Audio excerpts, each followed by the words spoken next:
Welcome back to another episode of The Educator's Heart, the podcast where we dive deep into the soul of our schools.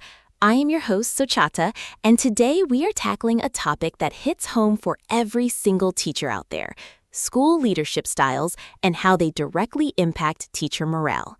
This is episode 62, and I am so thrilled to have a very special guest with us today. Thank you so much for having me, Sochata. It is truly an honor to be here.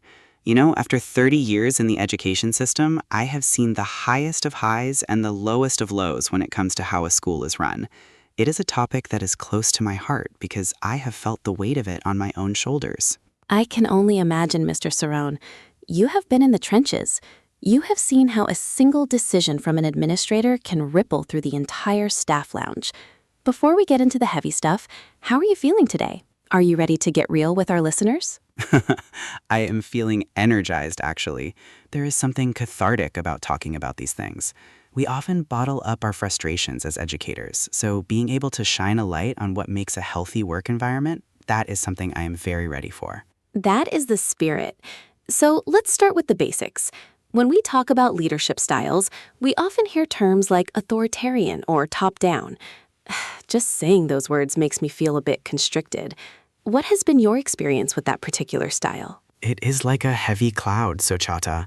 When you have a leader who leads with an iron fist, who views the school as a machine and the teachers as mere cogs, the morale doesn't just dip, it evaporates.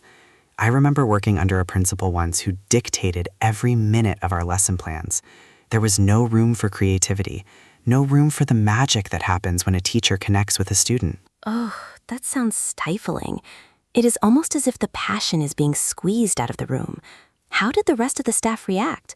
Was it a collective feeling of defeat? Precisely. People stopped talking in the hallways. The laughter in the break room died down. We were all just surviving. You see, when a leader doesn't trust their teachers, the teachers stop trusting themselves.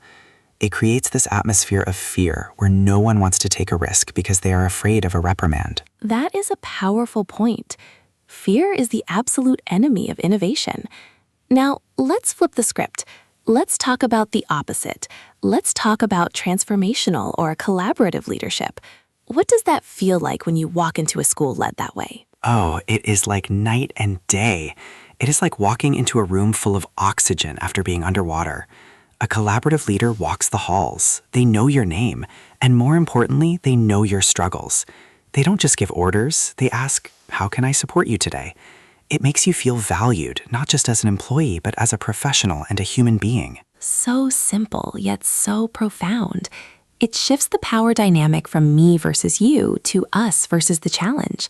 Have you seen that shift actually change the way teachers teach? Absolutely. When a teacher feels supported and trusted, they are willing to go the extra mile. They stay late not because they have to, but because they are inspired. They try new projects, they engage more deeply with parents, and most importantly, that energy transfers to the students.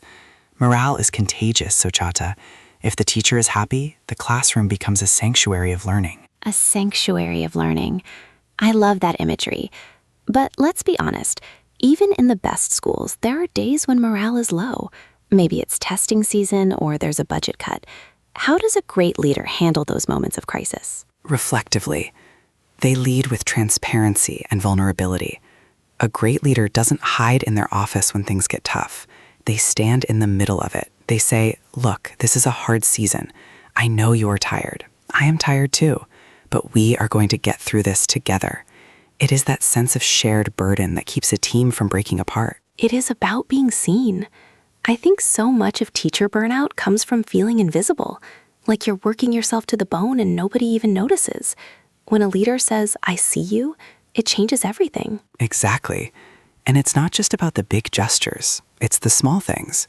A handwritten note in a mailbox, a quick, "Great job with that student in the hall." Those are the deposits in the morale bank account. If you don't make those deposits, you can't expect to make withdrawals when the pressure is on. The morale bank account. That is a brilliant analogy. I might have to steal that one, Mr. Cerrone. But seriously, for any administrators listening right now who might feel like they have lost their way, what is the first step they can take to start rebuilding that morale? Earnestly.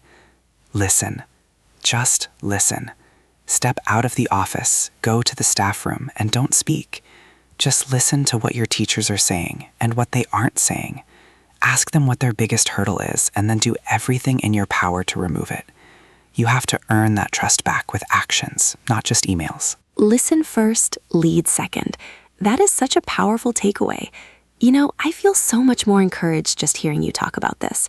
It reminds me that leadership isn't just a title, it's a relationship. It is the most important relationship in the building, next to the teacher and the student. If the foundation is weak, the whole house shakes. But if the leadership is strong and compassionate, there is nothing that school can't achieve. On that beautiful note, we are going to take a quick break. When we come back, Mr. Cerrone and I will discuss some specific examples of servant leadership that turn struggling schools around. Don't go anywhere.